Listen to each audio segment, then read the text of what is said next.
آج سے ہزاروں سال قبل اس دنیا میں ایسی شخصیت گزری ہے جس کی عقل مندی اور دانائی کی بدولت اللہ تعالیٰ نے ان کے نام پر قرآن مجید میں ایک سورت نازل فرمائی اور ان کا نام رہتی دنیا تک امر کر دیا۔ یہاں بات ہو رہی ہے حضرت حکیم لقمان کی۔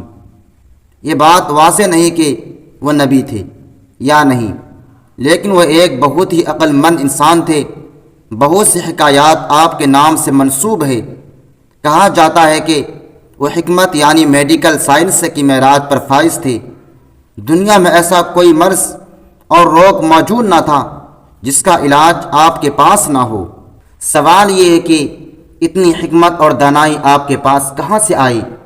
اس بارے میں ایک روایت موجود ہے۔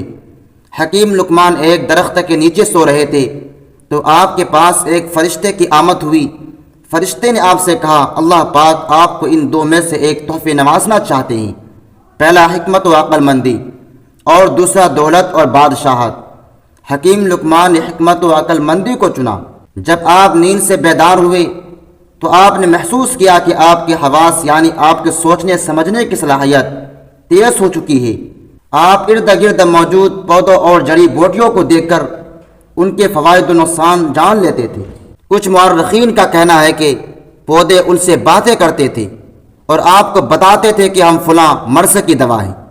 آپ نے اپنی زندگی کا بڑا حصہ غلامی میں گزرا۔ آپ کے کئی واقعات مشہور ہیں، لیکن ایک واقعہ ان سب میں سے نمایاں ہے۔ آپ کے مالک نے آپ کو ایک دمبا دیا اور حکم دیا کہ اسے ذبح کر کے اس کے دو بہترین حصے میرے پاس لے کر آنا۔ حضرت حکیم لقمان تھوڑی دیر بعد اس کا دل اور اس کی زبان لے کر اپنے مالک کے پاس گئے۔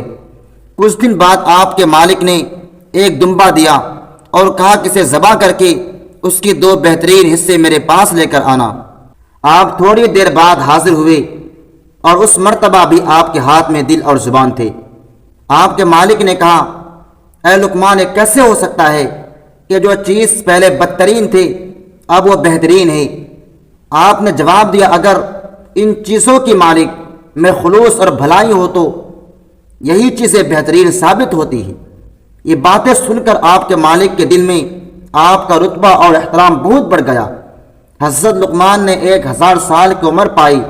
یہاں تک حضرت داؤد کا زمانہ بھی آپ نے دیکھا اور آپ ان کی محبت میں بھی رہے۔